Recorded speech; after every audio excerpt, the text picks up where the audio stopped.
welcome to the It Factor. We're Jimmy and Nye, exploring a new blog post by Mr. Len Kaplan, CEO of CDML and MSP in Queens, NY, offering network management, VoIP and UCAS, cybersecurity compliance, IaaS, cloud, and Microsoft 365 and Azure solutions. If you're a small business owner or manage IT for a growing organization, this episode is for you. Yeah. Okay, let's unpack this. Today we're diving into something pretty chilling, actually. Yeah. What's that? It's a sophisticated new way cyber criminals are targeting businesses, especially, small and medium-sized ones. Ah. Our source for this deep dive is a recent blog post from Mr. Len Kaplan.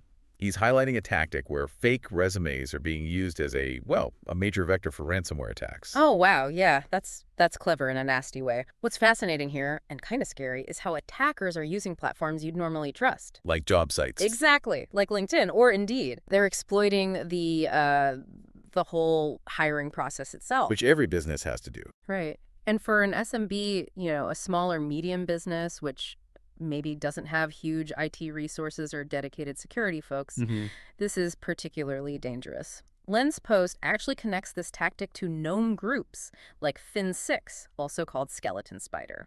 Okay, so these aren't just random hackers. Definitely not. Right. This tells us these are organized, sophisticated players looking for, targets that might be a bit easier to hit. So how exactly does it work, this fake resume thing? Well, here's where it gets really interesting.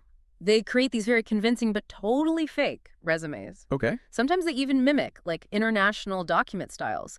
Len mentions IELTS test formats as an example. IELTS. Why that? It might look legitimate, maybe from an international applicant, but it's also just unusual enough. It makes someone curious. Precisely. So you or your HR person opens this attachment thinking you're looking at a candidate's qualifications, and that action, just opening it, triggers a malware download, which then encrypts your company's data. Bam! Ransomware.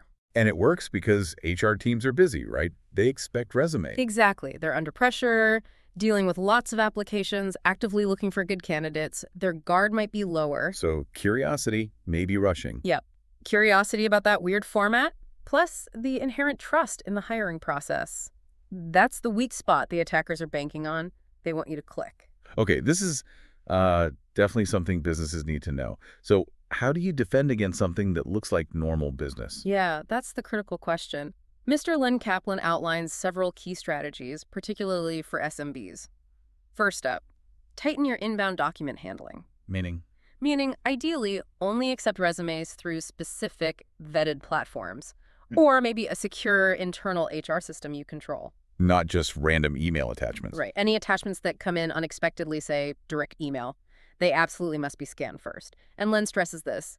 Scan them in a sandboxed environment. Sandbox. Can you explain that a bit? What does that mean for a small business practically? Sure. Think of sandboxing like opening that file in a completely isolated, secure bubble on your computer or maybe on a separate system. Okay, a safe zone. Exactly. Yeah. If there's malware inside, it runs inside that bubble. And crucially, it can't touch your actual system files or spread across your network. It's a really vital layer. Got it. So scanning in isolation. Yes. And beyond the tech, staff training is just paramount, especially for anyone handling applications. HR teams, hiring managers. Yep. They need to be incredibly wary of unexpected attachments, unusual formats. Doesn't matter how legit it might look at first glance. So it's process and people first. What about the technical shields, security tools? Absolutely critical. Mr. Kaplan recommends really tightening your endpoint protection. Like antivirus. More advanced, really. Make sure your EPP, that's Endpoint Protection Platform, and your EDR, Endpoint Detection and Response tools, Okay. make sure they're properly configured to block unknown executable files from running. Stuff that tries to do something. Exactly. And they should also flag or block inherently risky file types. Things like .iso files, .exe, JS, or even Word docs with disguised macros. Basically, anything that could contain attack code. Right.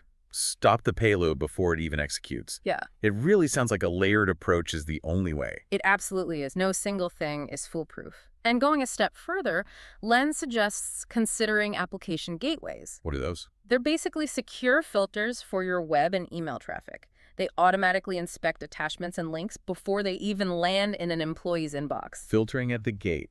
Nice. Yeah. And Len also mentions that for really high-risk departments like HR, which gets tons of external documents, implementing something called a zero-trust document review environment might be worth considering. Zero trust for documents. Yep. That sounds pretty intense. How does that work day to day? It might sound intense, but in this context, zero trust basically means treating every single document, even if it comes from a supposedly legitimate source or platform. Treat it as suspicious. Essentially, yes. Treat it as potentially malicious until it's been properly verified or opened safely in that sandbox environment we talked about. Okay. It's about removing that automatic implicit trust and adding strict verification steps. Might add a small delay to the workflow, maybe? But the security payoff is huge against this specific attack. Exactly. The security gain is significant. Okay, that makes a lot of sense. So zooming out a bit, what's the big takeaway here? Well, connecting this back, Mr. Len Kaplan's post really highlights how ransomware actors are constantly evolving. Yeah. They're getting more insidious. Yeah, clearly. They're moving beyond just, basic phishing emails.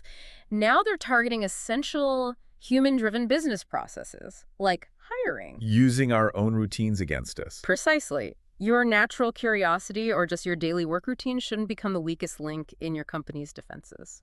Yeah, it's a really stark reminder. Cybersecurity isn't just about firewalls and tech. It's so much about people and processes, too. And Mr. Kaplan points out, that's why businesses like his, CDML, exist to help SMBs build these layered defenses. Right. Everything from training staff and refining those processes to putting in the right endpoint protection and maybe sandboxing solutions.